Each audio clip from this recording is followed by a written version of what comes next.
Today we are making 4 super easy Christmas treats, perfect for this busy time of year.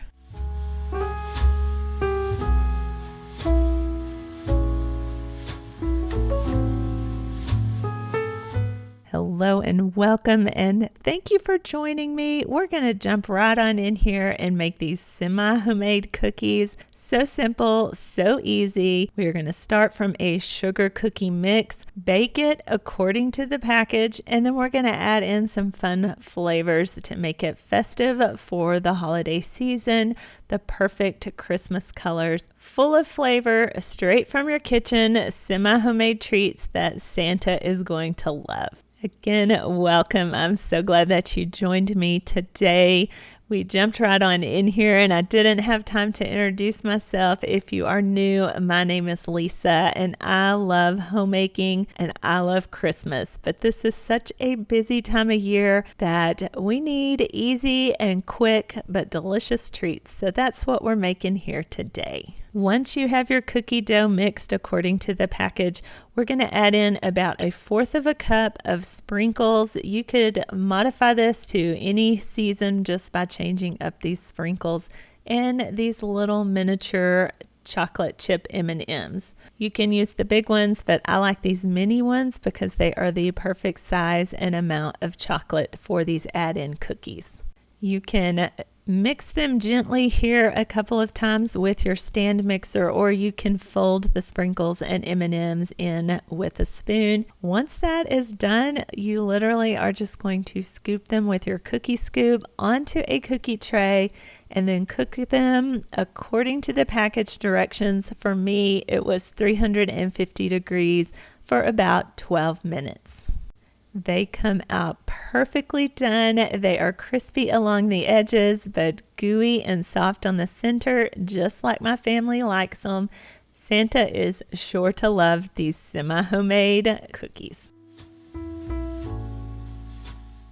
This second super easy holiday treat is going to start with a box brownie mix. I am using this gluten-free mix today so that I can actually enjoy these. I am gluten-free and this works great for me and they taste delicious, just as good as a regular box brownie mix of your choice. Bake them according to the package directions and then pull them from the oven. Let them cool completely before we go on to the next step. You're going to need some sliced almonds and the chocolate chip morsels of your choice. Once your brownies are completely cool, the first thing you're going to do is take some small scoops of the brownies and don't use that hard crusty edge. I made the mistake of putting that in there, just not even thinking about it. You want the soft center part and you're going to just gently compress it and shape it into a kind of oval, elongated pine cone shape.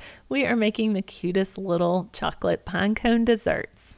Work your way through your brownies until you've made the number of pinecone brownies that you want. Once you have all those pinecone brownies formed, then you will want to take your sliced almonds and pick out the ones that are the biggest and fully shaped in size, and then just gently press them into the brownie all the way around, working your way up, alternating, kind of giving it that texture and shape that you see in a pinecone from your yard or from the forest. You have to be a little careful with those almond slivers. They will break if you're not gentle with them. There is no right or wrong way to do this. You just kind of work your way up and around the little brownie, like I said, inserting them. Once you have one done, you just set it aside and you just work your way through all of your brownie shapes. You can see it is starting to form and look like that pine cone. We're going to take our chocolate morsels and melt them slowly in the microwave. I start with 30 seconds on medium heat and then increments of 15 seconds until it is smooth and melted, not overheated, or you will turn your chocolate and it will become discolored. Once that chocolate is ready, I like to set mine on this wire rack over a wax paper lined tray, or in this case a cutting board, and then you just start drizzling your melted chocolate over your pine cones. It will run down the sides. If there are any gaps that have not been covered in chocolate, you can gently tap the chocolate onto it, and just making sure that your entire pine cone is covered in melted chocolate. Once all of your brownie pine cones are covered in the melted chocolate, then you will want to let that set up until it is completely solidified and no longer wet. Then you're going to just gently dust them with powdered sugar. This is going to give them a snowy frosted look. And they turn out so adorable, so cute. These are perfect on a charcuterie tray. These are wonderful little desserts to serve at your holiday get-together. You could use these throughout the winter as well. Just so cute. This third easy Christmas dessert is going to start with a tin of butter cookies. And these are everywhere this time of year. And why is it that I think the pretzels taste the best out of all of the cookies in the tin? Anybody else have a favorite? In addition to the cookie tin, you will need some eggnog, milk, a vanilla pudding packet, and cherry pie filling. Because yes, we are making this dessert in this cookie tin. You'll want to start by removing all the paper liners from your cookies and get them out of the tray. Then you're going to drizzle about half a cup of eggnog over your cookies in the cookie tin and set that aside. While that is setting up, we're going to make our vanilla pudding according to the package for pie. So I used 1 small box of vanilla pudding with 1.5 cups of whole milk. Stir that up and then set that aside and let it firm and thicken up. While our pudding is setting up, then we're going to go back to the cookies in our tin, and with this meat chopper, you can use this on ground meat when you're cooking it, but it is the perfect tool to use to crunch up these cookies in your tin, being careful not to splash that eggnog out all over you. When you're mashing these up, you will want to leave chunks of the cookies in the base. This is going to be the crust of our dessert, so you want to have a little bit of texture with some bigger pieces of cookies. Once your cookie crust layer is all chopped up, your pudding should be ready, and we're just going to gently spoon that on top of that cookie crust and spread it out so that it is in an even, thin layer. On top of that pudding layer, we're going to add our cherry pie filling. Again, just gently spooning it out and evening it across the surface of our cookie tin dessert. If you are not a lover of eggnog, do not be scared of this dessert. I don't really care for eggnog myself, but this dessert is really delicious. It gives it a nutmeg flavor, and you taste that more than you do the actual eggnog. So don't be scared and give it a try. I was impressed because, like I said, I do not really like eggnog. The final layer is going to be Cool Whip topping. Just put about half the container on top, gently spreading it out so that it is even. Then you're going to add the tin lid back onto your dessert. Do not press it all the way down tight, because it will smash all of your dessert out, but it can sit on top gently and cover your dessert.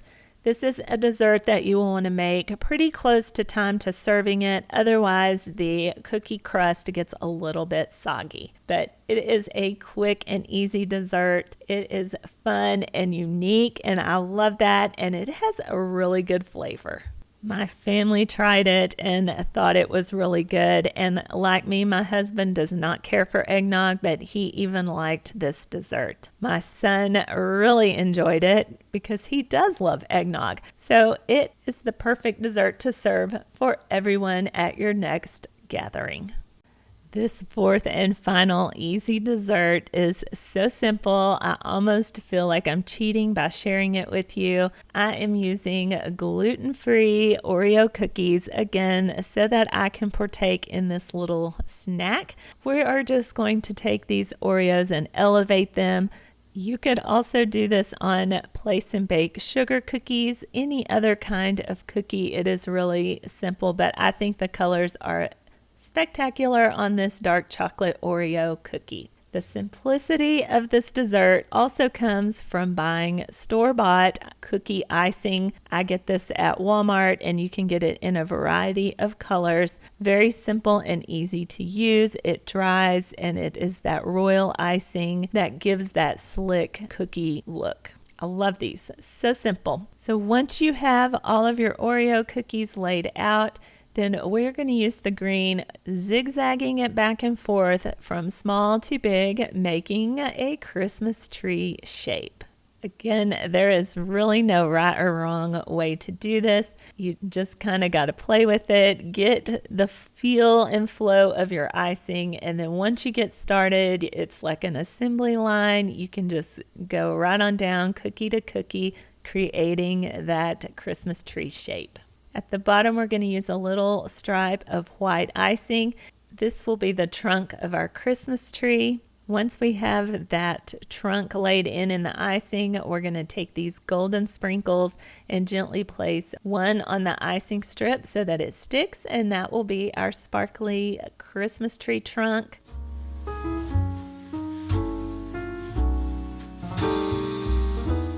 For the star, I have this golden bead sprinkle that we're going to just press in and place here at the top to represent our star.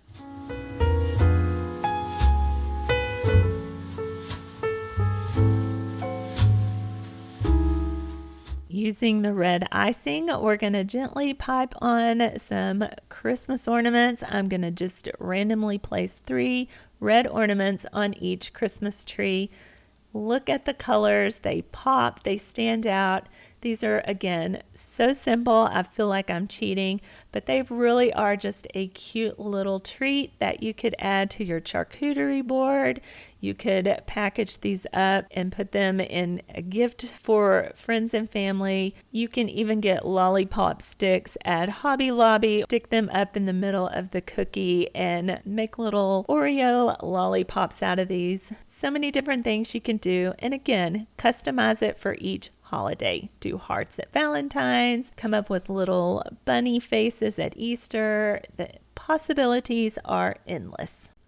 These were 4 quick, easy, and super simple Christmas and holiday treats and desserts. I hope that they gave you new inspiration and ideas for things to make here at the last minute this Christmas and holiday season. Thank you so much for joining me. I always appreciate you hitting that thumbs up if you like this video, and I invite you to subscribe, join the Uniquely Lisa family, and come back for future videos. I would love for you to be a part of our great community here. I look forward to seeing you again soon. Until then, I hope you have a wonderful day, and I hope most of all you have a blessed Christmas. See you again real soon.